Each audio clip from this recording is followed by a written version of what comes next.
जय जगन्नाथ गुरुजी मु बी मुकुंद राव पारादीप रोचे मु जगन्नाथंकर निर्माल्य महात्म्य आउ कहीं आम सबुदिन निर्माल्य पाइबा सविशेष गुरुजी मु जानापी चाहूँगी। जय जय जगन्नाथ जय जय जगन्नाथ। प्रश्न करिसेंती बी मुकुंद राव पारादीप जे निर्माल्यंर महात्म्य अपूर्व अपूर्व कथा सी सचराचर विश्व ब्रह्मांडर नियंता कार्यकरण कर्ता अचिंतर चिंतन गुणरहित सर्वव्यापी अनंत अच्युत अत्र तत्र सर्वत्र विराजित महाप्रभु जगन्नाथंकर लीला भितरे महाप्रसाद एक स्वतंत्र कथा। तेणु कह जाए प्रथमा वरणे देवी विमला आद्य चंडिका तिष्ठन्ति विष्णु निर्माल्य ध्यान्ति जे सदोत्थिता। श्रीमंदिर बेढ़ारे थिबा माँ विमला सर्वदा निर्माल्य प्राप्ति पाई ध्यान करिथांती।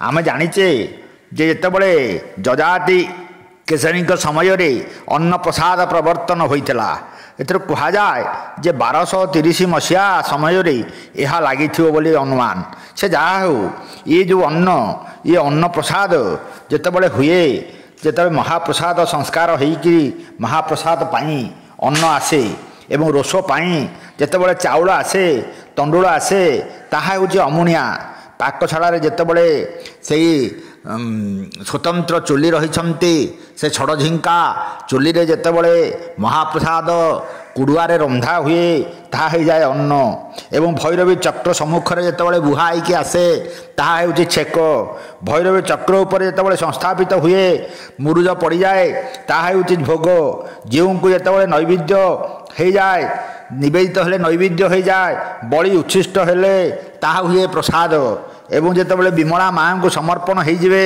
ताहा होइजिव महाप्रसाद। मोक्ष प्रदान करिबा पाई से जेतेबेले ताकू समस्ते पाई जाती आनंद बजार रे ताहा जाए कैवल्य एवं जेतेबेले से अन्न प्रसाद सुखी जाए ताहा जाए निर्माल्य। तेणु ये जो निर्माल्य कथा कह जाउची यार महिमा बड़ विचित्र कह जाए ये निर्माल्य अन्न सुखीगला परे रंधा होइतिबा अन्न जेतेबेले सुखी जाए सी निर्माल्य हो जाए एवं ताकू जो माने पाती सी पवित्र हो जाती। स्कंद पुराण 38 अध्याय 105 श्लोक कह जाइए चिरस्थमपि संशोष्कं नित्यं वा दुरदेशतः जथो तथोपयुक्त तत् सर्वपापो नोदननम।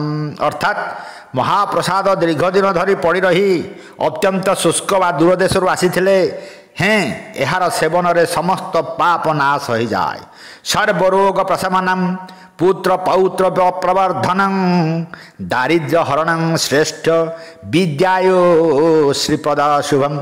निर्माल्य सेवन कले सर्वलोग शांत हो जाए जिते रोग अच्छी शांति हो जाए पुत्र पौत्र वृद्धि हो जाए दारिद्र्य नाश हो जाए विद्या आयु और संपद लाभ हो जाए। तेणु जिते वस्तु रही ता मध्य श्रेष्ठ होउची एई महाप्रदार शुष्क को निर्माल्य कह जाए। तेणु ये निर्माल्य प्रत्यह आम जितेबले पूजा प्रार्थना करवा सर्वप्रथम आम जो खाद्य ग्रहण करने पूर्वर यह ग्रहण करा जाए।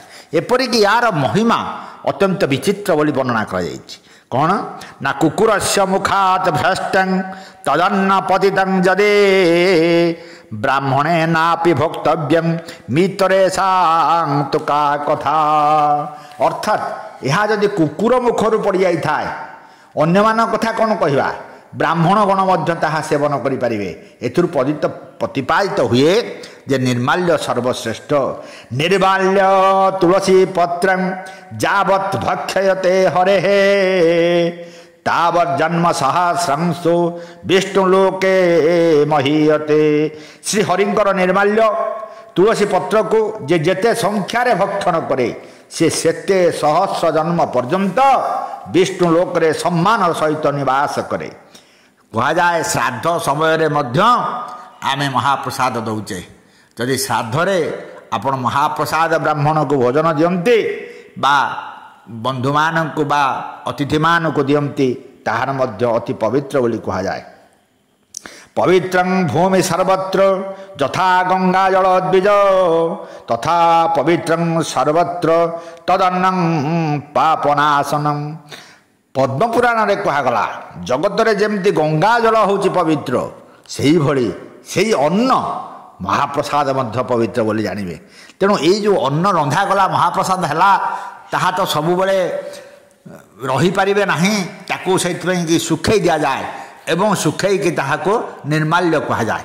सुखी जाइथिबा अन्न प्रसाद को निर्माल्य केवल कहा जाए ता नुहे, महाप्रभुंकर जेते अंग लागी श्री कपड़ा को मध्य निर्माल्य कहा जाए, पुष्प को मध्य निर्माल्य कहा जाए एवं विभिन्न द्रव्य महाप्रभुंकर अंग लागी छड़ा तुलसी की मध्य केतक प्रभुकर छड़ा तुलसी सुखी जाइथिले ताको निर्माल्य मध्य कहिथांती। से जाहे आपणकर जगन्नाथंकर जो पुरी जगन्नाथ रे श्रीक्षेत्र रे विराजमान करिसंती ये महाप्रभु स्वतंत्र अर्थशास्त्र सर्वत्र विराजित।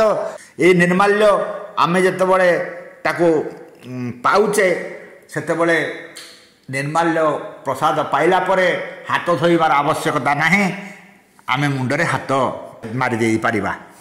तेणु एठी गोटे जिनिस आमे देखिबा जे सबुठू आमे देखिबा चाउलरू अन्न रंधा हला बेले भातरू सुखै कि चाउल हेउची ताहा हेउची जगन्नाथंकर विचित्रता एवं समस्ते ए अन्न निर्माल्य को पाई थांते।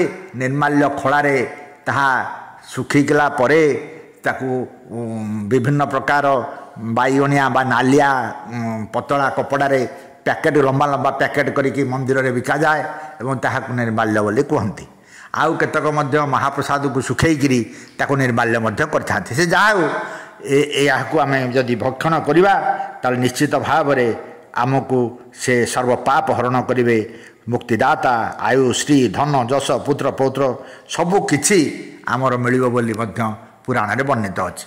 तेणु आमे निर्माल्यर महात्म्य को कहूचे केवल जे बंचिथला बेले कथा ता नुहे, जेतेबेले ओडिया लोकटिए शेष समय रे पहुँचे सेतेबेले तापई साथी हुए भागवतर सही अमृत निस्यंदनी पदधारा गोविंद गोविंद गोविंद भागवतर पद को शुणाई दि जाए। आ निर्माल्यर जल ता पाटी रे बुंदा बुंदा के पकई दि जाए एवं आमर विश्वास अच्छी मनुष्य निश्चित भाव में मुक्ति पाइब। एथु आपण अनुमान करें जे निर्माल्यर महात्मा केते महाप्रसादर महात्मा केते। तेणु आमे जगन्नाथकर पाखरे एतिकी मात्र प्रार्थना जे निर्माल्य आमको प्राप्ति हो, आमे आपणकर निर्माल्य सेवारे सदा सर्वदा जीवन बितु यह ही कामना। मु भावुची मुकुंद जो प्रश्न पचारि ताकर उत्तर पाई सारी तेणु प्रत्यह निर्माल्य को आमे सेवा करि चलिबा एवं महाप्रभुंकर आशीर्वाद प्राप्ति होइबा। जय जय जगन्नाथ, जय जय जगन्नाथ।